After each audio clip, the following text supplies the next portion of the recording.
मुकेश चौहान आपके सामने आज फिर हाजिर हूँ। अर्थशास्त्र का जो हमारा उपभोक्ता संतुलन का विषय है, उस विषय में हमको दूसरी कंडीशन हमको जाननी है। पहली कंडीशन, एक वस्तु के उपभोग से उपभोक्ता संतुलन हम लोग पहले वाले वीडियो में जान चुके हैं। हमको आज देखना है दो वस्तुओं के उपभोग से उपभोक्ता को संतुलन प्राप्त करना होता है। ऐसा क्यों होता है? ऐसा इसलिए होता है कि उपभोक्ता की आवश्यकताएं अनेक है, वो अपना उपभोग एक से अधिक वस्तुओं से करना चाहता है और करता रहता है। तो अब ये दो वस्तुओं के उपभोग से संतुलन कैसे प्राप्त होगा, इसके लिए सबसे पहली बात जो होगी वो होगी उपभोक्ता की आय। दो वस्तु, उपभोक्ता की आय दो वस्तु पर बराबर खर्च होगी।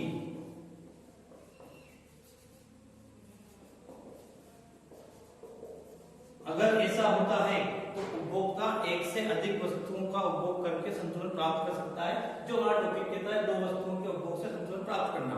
लेकिन कंडीशन नंबर एक कब होगा? उपभोक्ता की आय दो वस्तुओं पर बराबर खर्च होनी चाहिए। अगर ऐसा नहीं होता है, एक वस्तु पर अधिक आय खर्च होती है और दूसरे पर कम आय खर्च होती है, तो जिस पे अधिक आय खर्च होती है वो उपभोग करने में ज्यादा आएगा और जिस पे कम होती है वो कम आएगा और इस प्रकार से हमें संतुष्टि प्राप्त नहीं होगी। तो इसलिए उसे अपनी आय दोनों वस्तुओं पर बराबर बराबर खर्च करनी होगी। अब इसकी कंडीशन नंबर दो वो है मुद्रा। उपभोक्ता जो है वह मुद्रा की सीमांत उपयोगिता है वो यथास्थिर रखेगा। मुद्रा की सीमांत उपयोगिता,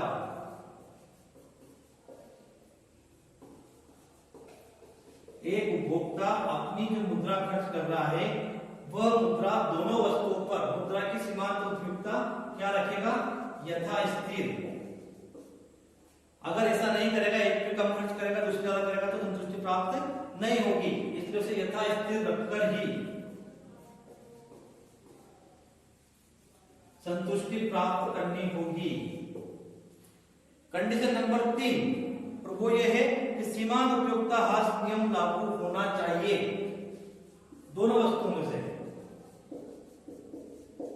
सीमांत उपयोगिता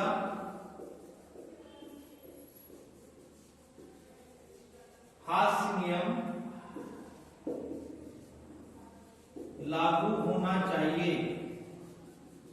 अगर ये सिद्धांत लागू नहीं होता है दो वस्तुओं को खर्च करके उसका उपभोग करने पर, तो उपभोक्ता को संतुष्टि प्राप्त नहीं होगी।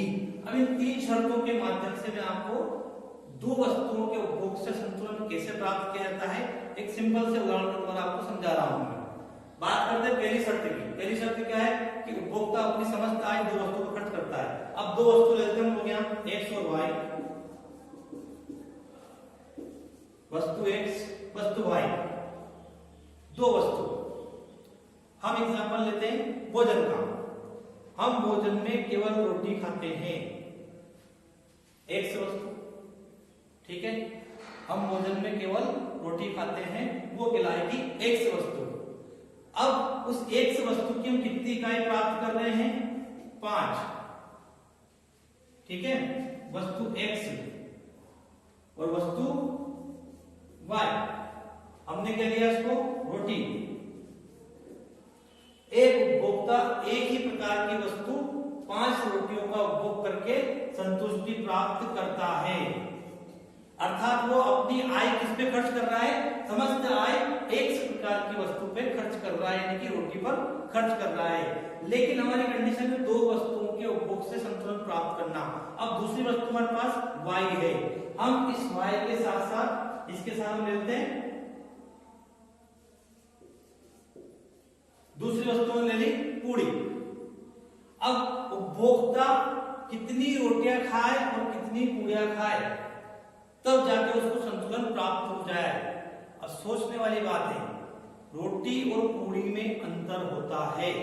इस कंडीशन में दोनों को इक्वल करना है, क्योंकि शर्त क्या है?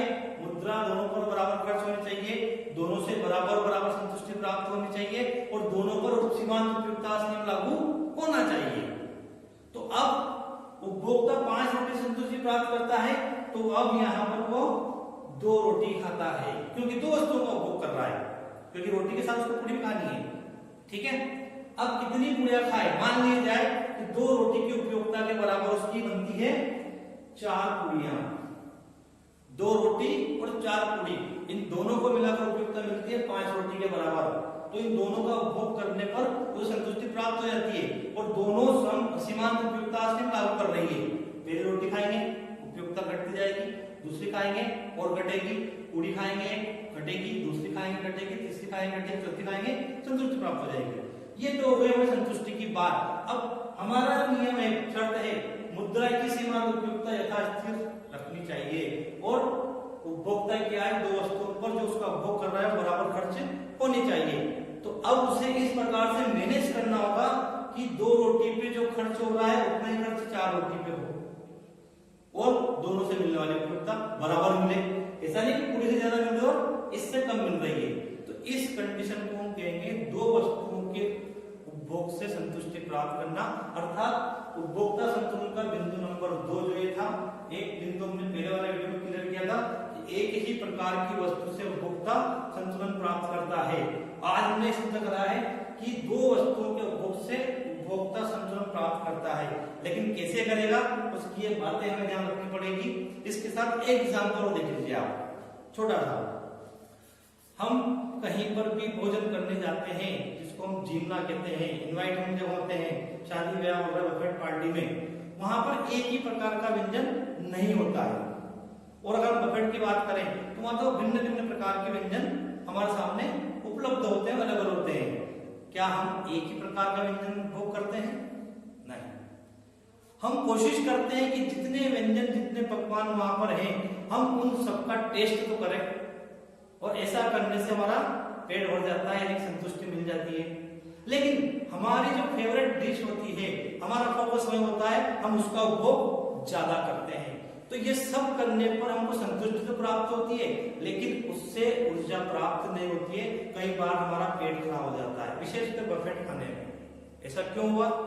ऐसा इसलिए हुआ क्योंकि वहां पर उपभोक्ता द्वारा उपभोग की जाने वाली एक प्रकार की वस्तु नहीं थी, वहां पर भिन्न भिन्न प्रकार की वस्तुएं थी, और भिन्न भिन्न प्रकार की वस्तुएं थी, उनसे पेट तो भरा, संतुष्टि तो मिली, लेकिन सबकी गुणवत्ता एक जैसी नहीं थी। हमने 4 जामुन खाए वहां पर, 2 पीस मिठाई के खाए हमने वहां पर 1 चपाती खाई। ऐसे करके हम लोग अलग अलग प्रकार से अलग अलग वस्तुओं का उपभोग करते हैं। तो इन अलग अलग प्रकार की वस्तुओं का उपभोग करने पर, अच्छा मैं श्रीखंड हमने खा लिया 2 कटोरी, तो क्या 2 कटोरी श्रीखंड 4 जामुन के बराबर है? गुणवत्ता की बात कर रहा हूं मैं। जब तक अनेक वस्तुओं पर या अनेक वस्तुओं का उपभोग करने पर उनकी गुणवत्ता, उनसे प्राप्त होने ऊर्जा एक समान नहीं होगी, तब तक उपयोगिता प्राप्त या सीमांत उपयोगिता प्राप्त, जिसको हम संतुष्टि कहते हैं, वो नहीं हो पाएगी। तो इसलिए एक से अधिक वस्तुओं का उपभोग करने से संतुलन प्राप्त होता है, लेकिन कब होगा? वो इन कंडीशनों में होगा। इसकी आगे एक उदाहरण है, उदाहरण के साथ इसकी डायग्राम है जिसको हम रेखाचित्र कहते हैं, वो हम आपको अगले वीडियो में बताएंगे। लेकिन आप ये जो वीडियो देख रहे हैं इसको सब्सक्राइब करना और लाइक करना ना भूलें। सब्सक्राइब करने से आपको मेरे वीडियो मैसेज के द्वारा प्राप्त होते रहेंगे। धन्यवाद।